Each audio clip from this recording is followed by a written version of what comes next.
Queridos hermanos, iniciamos la lección divina de este día miércoles 14 de diciembre, miércoles de la tercera semana del tiempo de Adviento. Por la señal de la Santa Cruz de nuestros enemigos, líbranos, Señor Dios nuestro, en el nombre del Padre, y del Hijo, y del Espíritu Santo. Amén. Señor mío y Dios mío, creo firmemente que estás aquí, que me ves, que me oyes. Te adoro con profunda reverencia. Te pido perdón de mis pecados y gracia para hacer con fruto este tiempo de lección divina. Madre mía Inmaculada, San José, mi Padre y Señor, Ángel de mi guarda, interceded por mí. En este día miércoles celebramos la memoria de San Juan de la Cruz, presbítero y doctor de la Iglesia. En la primera lectura leemos el libro del profeta Isaías, capítulo 45, versículos 6 al 8, 18 y 21 al 25. Yo soy el Señor y no hay otro. Yo soy el artífice de la luz y el creador de las tinieblas, el autor de la felicidad y el hacedor de la desgracia. Yo el Señor hago todo esto. Dejen cielos caer su rocío y que las nubes lluevan la justicia, que la tierra se abra y haga germinar la salvación y que brote juntamente la justicia. Yo el Señor he creado todo esto. Esto dice el Señor, el que creó los cielos, el mismo Dios que plasmó y consolidó la tierra. Él no la hizo para que quedara vacía, sino para que fuera habitada. Yo soy el Señor y no hay otro. ¿Quién fue el que anunció esto desde antiguo? ¿Quién lo predijo entonces? ¿No fui yo, el Señor?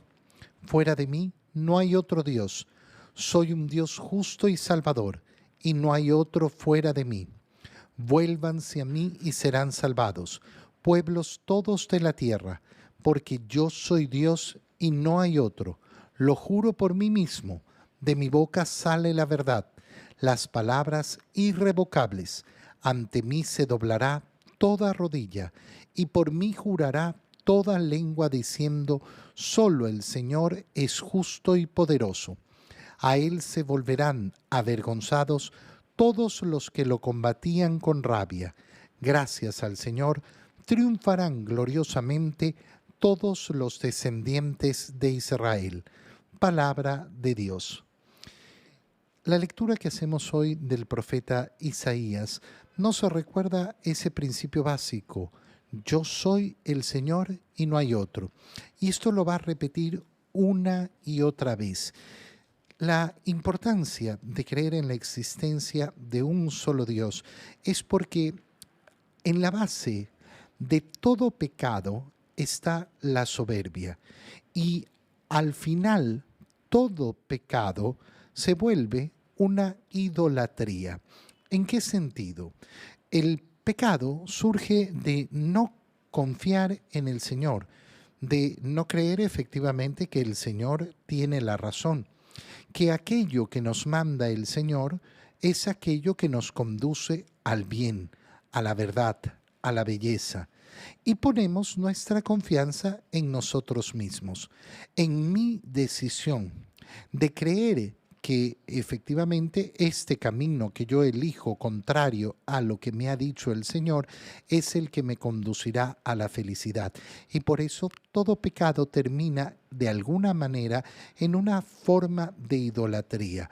¿Por qué? Porque antepongo cualquier deseo, cualquier placer, cualquier opinión por sobre Dios.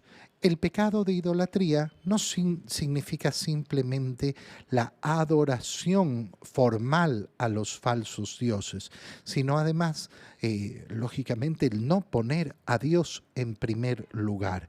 Entonces es importantísimo recordar que el Señor es Dios, no hay otro. Soy el artífice de la luz, creador de las tinieblas, autor de la felicidad y hacedor de la desgracia. Pareciera que el libro de Isaías nos dice que el Señor es el autor del bien y del mal. Hay que tener mucho cuidado con esto. ¿Por qué? Porque entonces, si Dios fuera bueno, no existiría el mal. Si Dios existiera, no existiría el mal. El mal no es propiamente la obra de Dios, pero es la consecuencia de la obra de Dios al darnos libertad. Existe efectivamente la tiniebla y existe la desgracia. ¿Pero por qué? Porque Dios ha decidido crear seres libres. En primer lugar, a los seres angélicos, a los cuales los ha creado en libertad. Y por eso hay ángeles que se rebelaron contra Dios. Y existe la desgracia provocada por el pecado que se produce por la libertad del ser humano. La maldad no es una obra directa de Dios, pero no existiría la maldad si Dios no hubiera decidido crear. Cuando una persona dice, si Dios existiera, no existiría la maldad, se equivoca totalmente. Porque Dios existe y porque ha decidido crear, y porque ha decidido crear en amor y con amor, ha creado seres libres. Esa libertad tiene, lógicamente, una posibilidad que es alejarse de Dios, alejarse del bien, optar no por el plan de Dios, sino por el contrario al plan de Dios. Yo, el Señor, hago todo esto. Dejen por tanto cielos caer su rocío y que las nubes lluevan la justicia, que la tierra se abra y haga germinar la salvación y que brote juntamente la justicia. Esto es precioso cuando lo entendemos en la clave de lo que significa cósmicamente la venida del Hijo de Dios al mundo. Recuerda que nos estamos preparando para celebrar la Natividad de nuestro Señor. Y no solo es un evento que sucede en la historia de la humanidad, es un evento cósmico en el sentido de que afecta toda la estructura del universo. Cuando nosotros contemplamos, por ejemplo, esa estrella de Belén, esa estrella de Belén es maravillosa porque representa efectivamente cómo el universo entero gira en torno a la encarnación del Verbo. No es un hecho simplemente aislado que sucedió en un lugar geográfico determinado y que no tiene implicaciones con el resto de la historia de la humanidad y del universo. No, el evento Cristo, el Verbo de Dios que se hace hombre, es un evento que altera, que cambia, que transforma todo el cosmos. Esto dice el Señor, el que creó los cielos, el mismo Dios que plasmó y consolidó la tierra. Él no la hizo para que quedara vacía, sino para que fuera habitada. No ha creado la tierra para la desolación. Ha creado la tierra justamente para que sea poblada. No podemos entender nuestra existencia en el individualismo. El individualismo siempre se va a alejar completamente del plan de Dios. Por eso es que siempre nuestra vida va a tener que estar relacionada con los demás. Aquel que no se esfuerza en una buena relación con los demás rompe el deseo de Dios, el deseo de no haber creado un mundo para el aislamiento de uno o de otro, sino justamente para esa relación entre los seres humanos. ¿Quién fue el que anunció esto desde antiguo? ¿Quién lo predijo? Fue el Señor. Fuera de mí no hay otro Dios. Soy un Dios justo y salvador. No hay otro fuera de mí. Nos lo repite una y otra vez. ¿Para qué? Para que recordemos cuál es la confianza que tenemos que poner en el Señor. Cuán grande es verdaderamente la confianza que tenemos que tener en Él. Vengan, por tanto, vuélvanse a mí, quienes todos los pueblos de la tierra, porque no hay otro Dios, no es un Dios de un pueblo, es el Dios único, el creador de todas las cosas. Mira la invitación y qué bonita es la invitación en este tiempo de Adviento para preparar la Natividad del Señor. El mensaje de Dios es la salvación de todos los pueblos. Lo juro por mí mismo, de mi boca sale la verdad, las palabras irrevocables. Ante mí se doblará toda rodilla y por mí jurará toda lengua. Es decir, aquel que no quiera efectivamente reconocer que Dios es Dios, simplemente será un terco. Solo el Señor es justo y poderoso, eso es lo que tenemos que clamar. Solo el Señor es justo y poderoso. Y a Él se volverán avergonzados todos los que lo combatían con rabia. Nadie, nadie en este mundo descubrirá que tenía razón al no creer en Dios. Todo el contrario, se verán avergonzados al no haber dedicado su vida al Señor. Gracias al Señor, triunfarán gloriosamente todos los descendientes de Israel. No hay una posibilidad de que Dios sea el perdedor. No, esa posibilidad no existe ni siquiera. En el Evangelio, leemos el Evangelio de San Lucas, capítulo 7, versículos 19 al 23. En aquel tiempo Juan envió a 2 de sus discípulos a preguntar a Jesús: ¿eres tú el que ha de venir o tenemos que esperar a otro? Cuando llegaron a donde estaba Jesús, le dijeron: Juan el Bautista nos ha mandado a preguntarte si eres tú el que ha de venir o tenemos que esperar a otro. En aquel momento Jesús curó a muchos de varias enfermedades y dolencias y de espíritus malignos, y a muchos ciegos les concedió la vista. Después contestó a los enviados: vayan a contarle a Juan lo que han visto y oído. Los ciegos ven, los cojos andan, los leprosos quedan limpios, los sordos oyen, los muertos resucitan, y a los pobres se les anuncia el Evangelio. Dichoso el que no se escandalice de mí. Palabra del Señor.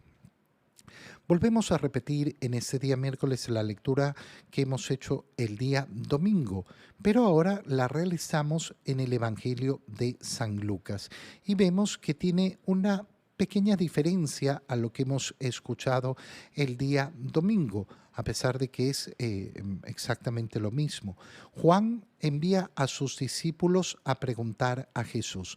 No empieza con la especificidad con la que hemos iniciado el día domingo, donde hemos visto que Juan está prisionero. Esto ya nos lo ha dicho San Lucas antes, entonces se sobreentiende, no lo tiene que repetir. En esa prisión manda a 2 de sus discípulos, 2 discípulos de Juan. Recuerda que los primeros discípulos de Jesús, que son Andrés, el hermano de Pedro, y Juan, el evangelista, autor también del libro del Apocalipsis, el apóstol menor al que el Señor tanto amaba. Esos 2 discípulos han sido antes discípulos de Juan el Bautista. Y en el momento en que Juan anuncia: este es el Cordero de Dios, esos 2 discípulos de Juan fueron siguiendo a Jesús. Juan tenía, por tanto, muchos discípulos. No sabemos con exactitud cuántos. Tampoco sabemos cuántos discípulos tenía Jesús. Vemos a lo largo del Evangelio muchos discípulos que van y vienen. Muchos que dejaron de ser discípulos de Jesús. Está el grupo de los 12 que han sido elegidos de entre todos los discípulos que tenía el Señor. Pero ahora vemos estos discípulos de Juan, que todavía son discípulos de Juan y no han dejado de ser discípulos de Juan y no han pasado a ser discípulos de Jesús. Y Juan los envía a preguntarle a Jesús: ¿eres tú el que ha de venir o tenemos que esperar a otro? ¿Por qué la pregunta? Ya el día domingo nos hacíamos esa reflexión. Mira, el Señor brinda gracias extraordinarias para cumplir sus misiones en determinados momentos, pero no significa que el alma permanezca siempre en ese mismo estado. Nosotros sabemos cómo tenemos altos y bajos y a veces tenemos la seguridad total de nuestra fe. Tenemos momentos, por ejemplo, en el que estamos en la Santa Misa y ante la transubstanciación, es decir, cómo se convierte el pan en cuerpo de Cristo, cómo se convierte el vino en sangre de Cristo, tenemos la seguridad absoluta de lo que nos dice nuestra fe. De alguna manera todos nuestros sentimientos se mueven de acorde a lo que sabemos por nuestra razón. Y entonces tenemos una conexión plena. Pero puede haber otros momentos en que lo que me dice el conocimiento no va acorde a lo que estoy experimentando en mis sentimientos en ese momento. Y esto es así. Bueno, hay momentos en los que tengo mayor seguridad y hay momentos en los que tengo menos seguridad. Esto se vuelve así también cuando enfrentamos momentos duros. En los momentos duros, uno puede ver cómo una persona sube su fe, y otra, en cambio, baja su fe. A mí me llamaba mucho la atención, por ejemplo, en los primeros periodos de la pandemia, ver cuántas personas que no estaban cerca del Señor se acercaban al Señor, porque delante del sufrimiento, delante de lo que estaban viviendo, delante de lo que estaban viendo, eh, se detenían y se acercaban al Señor buscando la ayuda del Señor y buscando darle un verdadero rumbo a su vida. ¿Y cuántas personas, en cambio, eran todo el contrario? Personas que estaban muy cerca del Señor, en apariencia por lo menos, y que de repente llegó la pandemia y se apagaron completamente. A mí me llamaba mucho la atención, por ejemplo, personas que iban con frecuencia a misa, no solo los domingos, sino también entre semana, y después no volvían a la misa. Pero no volvían, no me estoy refiriendo a ese tiempo terrible en el que no teníamos abiertas las iglesias, sino muchísimo tiempo después, 1 año, 2 años después, no regresaban a la iglesia.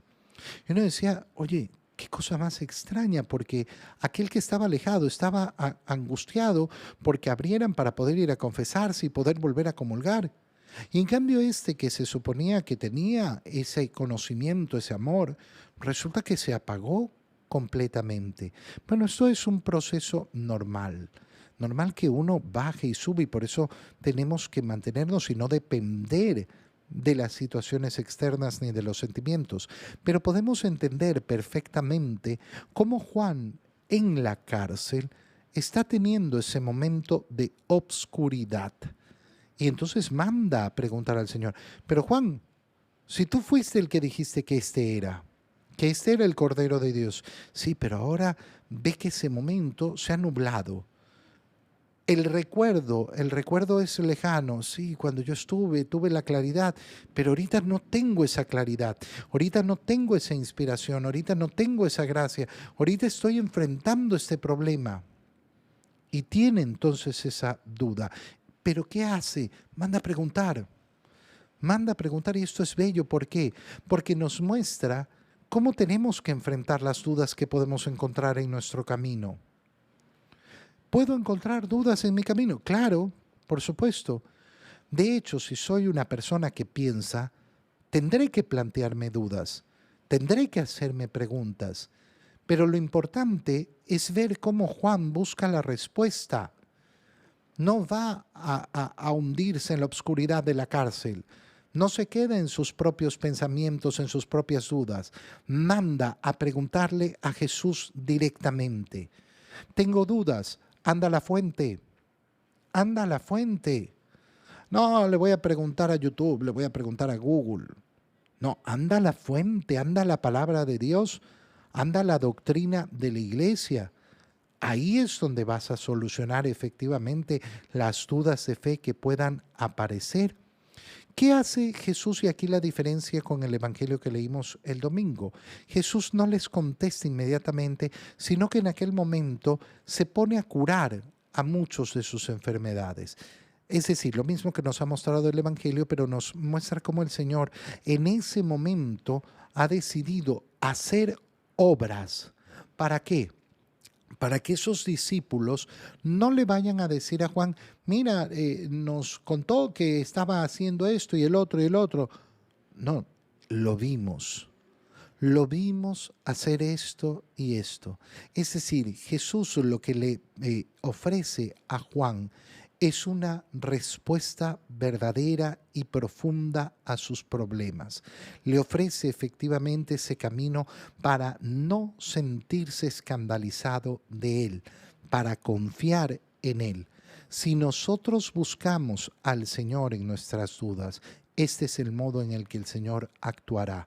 Nos dará los instrumentos para asegurar nuestra fe. Te doy gracias, Dios mío, por los buenos propósitos, afectos e inspiraciones que me has comunicado en este tiempo de lección divina. Te pido ayuda para ponerlos por obra. Madre mía Inmaculada, San José, mi Padre y Señor, Ángel de mi guarda, interceded por mí. María, Madre de la Iglesia, ruega por nosotros. Queridos hermanos, que tengan todos un muy feliz día.